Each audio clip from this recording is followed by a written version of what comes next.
What's up guys, in this video we're going to be making some dev products for our Tycoon in Roblox Studio, so make sure you stick around for that. Developer products are sort of like game passes, but instead of only being able to buy the game pass once and having a permanent effect, it's usually something that the player can buy multiple times, and is usually used for a player being able to buy something like a certain amount of cash, a certain amount of wins, a certain amount of gems, or whatever it is. So we're going to be making that today. But before we get into all of that, the thing that we need to fix is this little cash collector screen right here. If we were to play it right now, you'd notice that if it said 50 cash right here, we'd be getting 200 cash because of our 2x cash game pass and our rebirth multiplier. So what we want to go ahead and do is open up our Tycoons folder, open up our Tycoon, then we want to go into main items, cash collector, let's go into screen right here, surface GUI, text label, and open up our script. So first off, what I'm going to do is just right up here at the top, I'm going to create a new variable, and it's going to be called our money value. And this is going to be equal to this really long line right here, simply because of how just long it is and how annoying it is to continually repeat that. So we can just say this, and then we can do this same thing right here. And I'm also going to get rid of this value at the end of the variable, and then we can add the dot value on the end of here.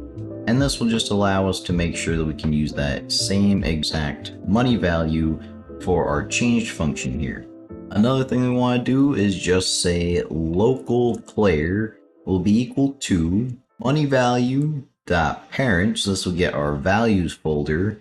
And we're going to say wait for child owner value dot value. After that, we simply say repeat task dot wait 1 until player is not equal to nil. So this is going to wait until the player owner value is actually met or filled with an actual player. And then we want to say right here, so we want to say times player find first child rebirth multiplier right here dot value.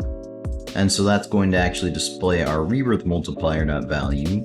But then right here at the end of our changed function, we want to say times player find first child rebirth multiplier dot value, just like that. And up here we also want to check if game colon get service marketplace service colon user owns game pass async. We're going to take player.user ID as a parameter, and then we need to go ahead and get our 2x cash game pass. So in order to get our game pass ID from our 2x cash game pass, I'm just going to open up our buttons folder right here and search for the game pass button. I'm just going to grab the game pass ID out of here. I'm going to paste that right into there. And then we're going to do this. We can press Ctrl and X to cut this line right here, and we can paste it up to there. And then we simply put parentheses around this little part right here, because at the end of these parentheses we can say ×2 for our double cash game pass. Then we say else, we can go ahead and just paste that line once again. And so we're going to check if the player owns the 2x cash game pass. Then we're going to go ahead and find the money value times the rebirth multiplier value ×2 because of the double cash.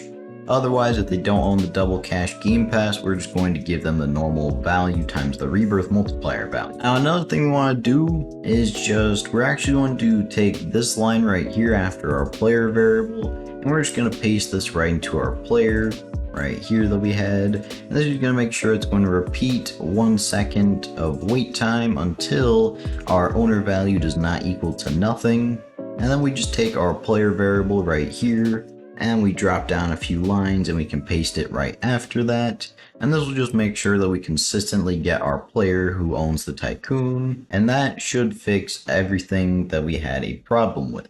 And now we can get into making some dev products for our game.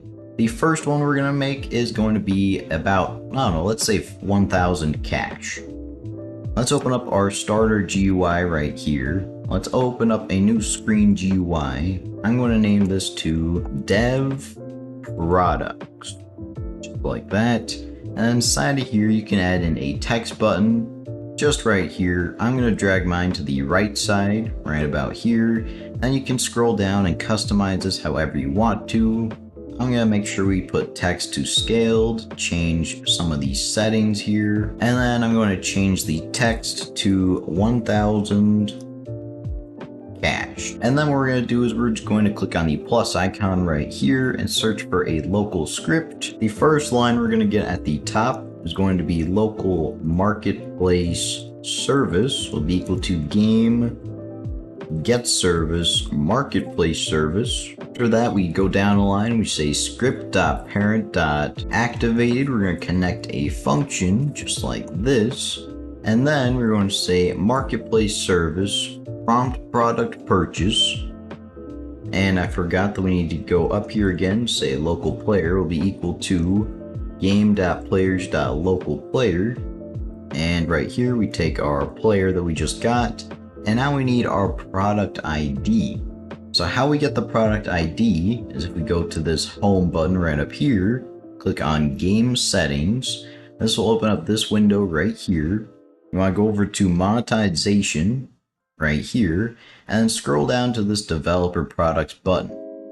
You'll notice a button that says create right next to it, and you just want to click on that. And as you can see, we now have a brand new developer product. It'll give you the name, the price, and the ID once we save it, but you want to click on these three dots on the right, click on edit, and then we give it a name. I'm going to call this one 1000 cash, and I'm going to set the price to something like 10 Robux, or however many you want to put it at, and then we click on save.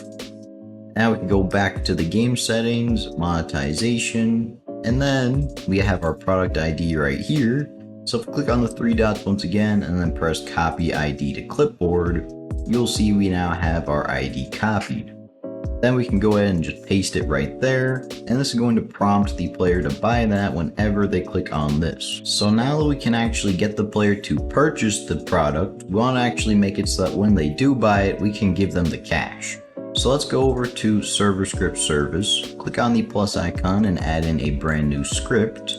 And we're going to name this one to dev products because it's going to be taking care of all of our dev products. Then we get our same local marketplace service, and this is going to be equal to game get service marketplace service. So now that we have marketplace service, we can say marketplace service dot process receipt. And what this does is it basically goes ahead and registers a callback whenever someone buys a developer product.